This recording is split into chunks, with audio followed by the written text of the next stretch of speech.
Good morning student. आज का हमारा टॉपिक है अरस्तू का न्याय। अरस्तू के लिए न्याय कानूनी न्याय से कुछ अधिक है। इसमें कुछ नैतिक विचार सम्मिलित हैं जो साधुवाद शब्द में निहित है। वारकर ने कहा है कि अरस्तू का न्याय है वो नैतिक विचारों को शामिल करके बना है। उसमें साधुवाद का मतलब नैतिक चीज़ें, नैतिक आदर्श को प्रस्तुत किया है। अरस्तू ने अपना न्याय संबंधी विचार अपने ग्रंथ इथिक्स में दिए हैं। इथिक्स में अरस्तू ने न्याय के बारे में विस्तार से वर्णन किया है। अरस्तू के अनुसार न्याय से तात्पर्य है यह राजनीतिक समुदाय का एक नितांत आवश्यक गुण है। न्याय चीज का निर्णायक है। राज्य के लिए औचित्य क्या है? राजनीतिक समुदाय को सुव्यवस्थित करने वाला है। न्याय कानून और नैतिकता के गुणों के मिश्रण से बनी कोई वस्तु है जो राजनीतिक समुदाय के लिए मार्गदर्शन का कार्य करता है। संपूर्ण न्याय की उपस्थिति राज्य को विकारग्रस्त होने से बचाती है, राजनीतिक जीवन को स्वस्थ और कल्याणकारी बनाती है। अरस्तू के अनुसार न्याय समस्त सद्गुणों का समूह है। न्याय सद्गुणों का व्यवहार में प्रयोग है, एक अर्थ में सद्गुणों से भी श्रेष्ठ है। यह सद्गुणों का व्यवहारिक प्रयोग है। दूसरे शब्दों में अगर हम कहें तो सद्गुणों को व्यवहार में अपनाना ही न्याय है। अरस्तू के अनुसार न्याय को सभी सद्गुणों से श्रेष्ठ मानना है। अरस्तू न्याय को एक सामाजिक सद्गुण मानता है जिसमें अन्य सारे सद्गुण समाहित हैं। अरस्तू ने राजनीति के क्षेत्र अंतर्गत न्याय को ही सर्वोत्तम तत्व माना है। उसके शब्दों में राजनीति के क्षेत्र में जो सर्वोत्तम है वह न्याय है। न्याय उन बातों में निहित है जिससे सार्वजनिक हित की अभिवृद्धि होती है। इसका मतलब अरस्तू कहता है कि जो अच्छी चीज़ें हैं, नैतिक, मोरल और साधुवाद, वो सभी चीज़ों का समूह है, वो न्याय है। न्याय का अर्थ है अपने कर्तव्यों का पालन करना और सद्गुणों का पालन करना। अरस्तू ने अपने पुस्तक एथिक्स में न्याय का विस्तार से वर्णन किया है और न्याय के दो प्रकार बताए हैं, सामान्य न्याय और विशेष न्याय। सामान्य न्याय, सामान्य न्याय का अर्थ है संपूर्ण अच्छाई। इसमें सब सद्गुण जो मोरल नैतिक चीज़ें हैं, साधुवाद का समावेश है। इसकी व्याख्या एथिक्स के 5वीं पुस्तक में अरस्तू ने की है और सामान्य न्याय की व्याख्या करते हुए उन्होंने कहा है, सामान्य न्याय संपूर्ण अच्छाई है। यह पूर्ण रूप से अच्छाई है। जीवन में जो भी अच्छी और नैतिक चीज़ें हैं वो सब सामान्य न्याय में आते हैं। दूसरे शब्दों में अच्छाई में वो सब काम, सभी सद्गुण, समग्र साधुता को ही अरस्तू सामान्य न्याय मानता है। दूसरा प्रकार है विशेष न्याय या विशिष्ट न्याय शब्द का प्रयोग किया जाता है।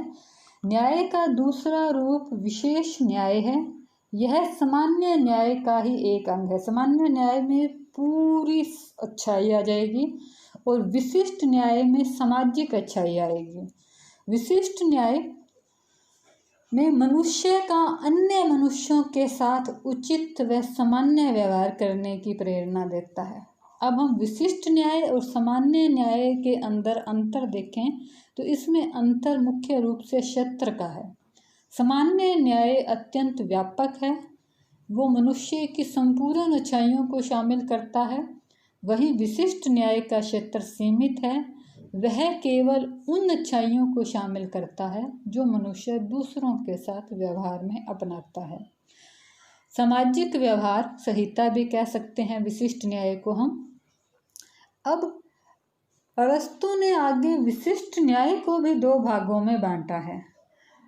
अरस्तू का जो विशेष न्याय है उसके 2 भाग हैं, पहला वितरणात्मक न्याय और दूसरा सुधारात्मक न्याय।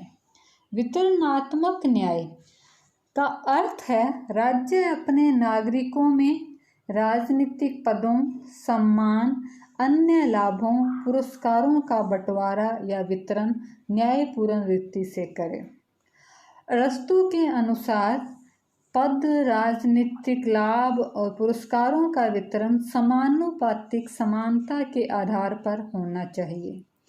समानुपातिक समानता के आधार पर सम्मान व पुरस्कारों का वितरण ही वितरणात्मक न्याय है। अरस्तू के अनुसार सभी नागरिकों को राजनीतिक पद समान रूप से दिया जाना न्यायपूर्ण नहीं है। वह प्रत्येक व्यक्ति को ये पद और पुरस्कार उस मात्रा के अनुपात में देना चाहता है जिस मात्रा में उसने योग्यता व धन से राज्य को लाभ पहुंचाया।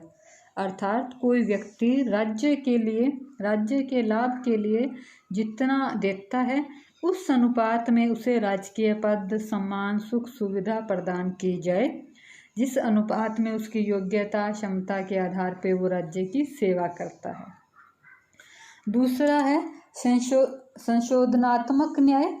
संशोधनात्मक न्याय वह है जिसके आधार पर राज्य अपने नागरिकों के पारस्परिक व्यवहार का निर्धारण करता है। राज्य के विभिन्न सदस्यों के पारस्परिक व्यवहार में उत्पन्न होने वाले दोषों को ठीक करके उसका संशोधन करता है। ये व्यवहार ऐच्छिक या अनैच्छिक रूप में दो प्रकार के हो सकते हैं। न्याय को व्यवहार में लाते समय व्यक्ति में किसी प्रकार का भेदभाव नहीं किया जाना चाहिए। कहते जब सुधारात्मक न्याय हम अपनाएं तो नागरिकों में किसी प्रकार का कोई भेदभाव ना हो। व्यक्तिगत गुणों और उसके द्वारा राज्य के लिए की गई सेवाओं को इस न्याय के वितरण के समय किंचित मात्र भी ध्यान नहीं रखा जाना चाहिए। उसके अपराध की गुरुता और लघुता को ध्यान में रखकर उसे समुचित मात्रा में दंड दिया जाना चाहिए। सुधारात्मक न्याय का उद्देश्य है पीड़ित व्यक्ति के कष्टों का परिशोधन करें एवं उन लोगों के लिए समुचित दंड विधान की व्यवस्था करें जिन्होंने दूसरे लोगों को अपने आचरण और व्यवहार से कष्ट पहुंचाया। अगर कोई व्यक्ति दूसरे को कष्ट पहुंचाता है, नुकसान पहुंचाता है, तो उसने जिस अनुपात में कष्ट पहुंचाया है उस अनुपात में उसे दंड दिया जाए। तो इस प्रकार हमने देखा कि अरस्तू का न्याय कर्तव्यों पर जोर देता है और एक नैतिक न्याय है जिसे उन्होंने सामान्य और विशिष्ट दो भागों में बांटा है और आगे विशिष्ट को उन्होंने वितरणात्मक न्याय में बांटा है और सुधारात्मक में। तो जो अरस्तू का सुधारात्मक न्याय है वो हमारे आधुनिक न्याय के रूप में हम देखते हैं। अब हम देखेंगे अरस्तू के न्याय की आलोचना। अरस्तू के न्याय की अवधारणा नैतिक अधिक है, वैधानिक कम है। आलोचक कहते हैं कि वो सदाचार पर बल देता है जो कि व्यवहार में आधुनिक समय में लागू नहीं की जा सकती। दूसरी आलोचना का आधार है वितरणात्मक न्याय का व्यवहार में क्रियान्वयन असंभव। अरस्तू ने वितरणात्मक न्याय की अवधारणा को व्यवहार में अपनाना कठिन है क्योंकि अब अरस्तू के समय छोटे अगर राज्य हुआ करते थे और वर्तमान में राज्यों की संख्या जो क्षेत्रफल है बड़े हैं, जनसंख्या अधिक है, तो इस आधार पर राजकीय पदों व पुरस्कारों की संख्या कम है। राज्य चाहते हुए भी सभी नागरिकों को उनकी योग्यता और योगदान के अनुपात में पुरस्कार वो प्रदान नहीं कर सकता। योग्यता का निर्धारण कठिन। अरस्तू योग्यता को वितरणात्मक न्याय का आधार बताता है। योग्यता में उन्होंने संपत्ति को भी शामिल किया है। आधुनिक समय में इतनी बड़ी जनसंख्या में सद्गुणों व नैतिक चरित्र का निर्धारण करना कठिन है। न्याय धनिकों का विशेषाधिकार। अरस्तू का न्याय खास तौर से उसमें हम वितरणात्मक न्याय है वो धनिकों को विशेषाधिकार प्रदान करता है। अरस्तु विभिन्न रूपों में राजकीय सेवा, कुलीनता, धन प्रदान करने की शक्ति को योग्यता मान लेता है। उसके अनुपात में ही नागरिकों को राजकीय पद, पुरस्कार के वितरण की व्यवस्था करता है। स्पष्ट है कि ये सब ऐसी योग्यताएं हैं जो निर्धन वर्ग को प्राप्त नहीं है। राज्य के पद और पुरस्कार भी उसके लिए अप्राप्य हैं। मतलब जो निर्धन व्यक्ति है वो धन तो राज्य को दे ही नहीं सकता, तो इसका मतलब उसको कोई भी लाभ का पद या पुरस्कार नहीं मिलेगा, उसे न्याय नहीं मिलेगा। तो जो अरस्तू का न्याय है वो सिर्फ अमीर व्यक्तियों के लिए ही न्याय है। संक्षेप में लास्ट में हम कह सकते हैं कि अरस्तू के न्याय की कुछ आलोचना की गई है, लेकिन उसके न्याय के महत्व को अस्वीकार नहीं किया जा सकता। एक अच्छे और कल्याणकारी राज्य के लिए ये आवश्यक है कि वह सामाजिक दृष्टि से संतुलन स्थापित करने के लिए पदों और पुरस्कारों का नागरिकों में न्यायोचित वितरण करे, ताकि नागरिक संतुष्ट होकर राज्य के प्रति अपने कर्तव्यों का निर्वाह करे, इसमें स्थायित्व व एकता प्रदान करे। इस दृष्टि से अरस्तू का वितरणात्मक न्याय वर्तमान समय में भी अत्यधिक महत्व रखता है।